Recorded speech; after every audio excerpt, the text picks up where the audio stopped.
സാധാരണ എല്ലാവർക്കും പഠിച്ചു കഴിഞ്ഞതിന് ശേഷമാണ് ഒരു ജോലി അവർ തിരഞ്ഞെടുത്ത് പോകുന്നതും അല്ലെങ്കിൽ അതിന് ശേഷമായിരിക്കും അവർക്ക് പൈസയുടെ ആവശ്യം വന്നു തുടങ്ങുന്നത്. പക്ഷെ എന്റെ സാഹചര്യം അനുസരിച്ചിട്ട് എനിക്കൊരു 10ാം ക്ലാസ് കഴിഞ്ഞ് പിന്നെ എനിക്ക് പഠിക്കാൻ സത്യം പറഞ്ഞാൽ താല്പര്യം. കാരണം സിറ്റുവേഷൻ അങ്ങനെയാണ്. ഏകദേശം +1 പോകാൻ വേണ്ടിയിട്ടൊക്കെ വീട്ടുകാർ പറഞ്ഞെങ്കിൽ എനിക്ക് ഒട്ടും ഇൻട്രസ്റ്റ് ഇല്ല. പിന്നെ എന്റെ കൂട്ടുകാരൻ അനീഷാണ് പറഞ്ഞത്, പഠിക്കണം, പഠിച്ച് നമുക്ക് +2 കഴിഞ്ഞിട്ട് നമുക്ക് എന്തെങ്കിലും നോക്കാം, അതാണ് നല്ലത്.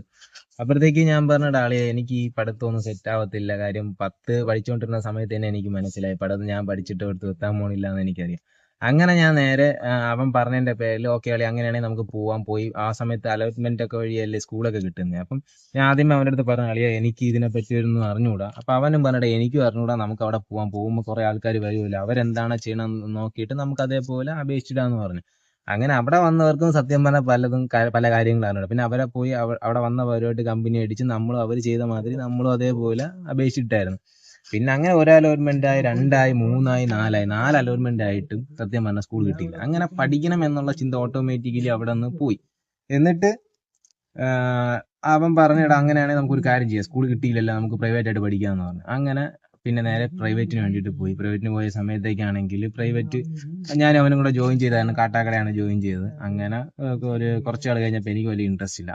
എനിക്ക് എങ്ങനെയെങ്കിലും ഫിനാൻഷ്യലി ടൈറ്റ് ആയിക്കൊണ്ടിരിക്കുകയാണ്. ഇപ്പം നമ്മൾ സ്കൂളിൽ പോകണമെങ്കിൽ തന്നെ ബസ് ഫെയർ, പൈസ വേണ്ടേ.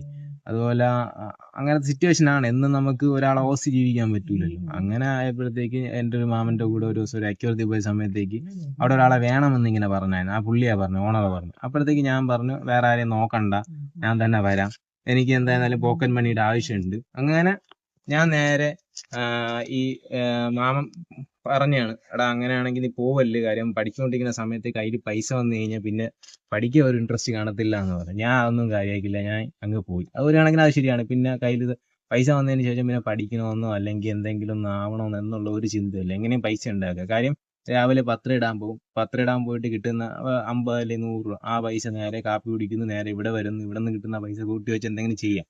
അങ്ങനെ ഏകദേശം ഞാനൊരു 1.5 കൊല്ലം കടിച്ചു തൂങ്ങി അവിടെ നിന്ന് അത്യാവശ്യം കുറച്ച് ദിവസം നിന്നു.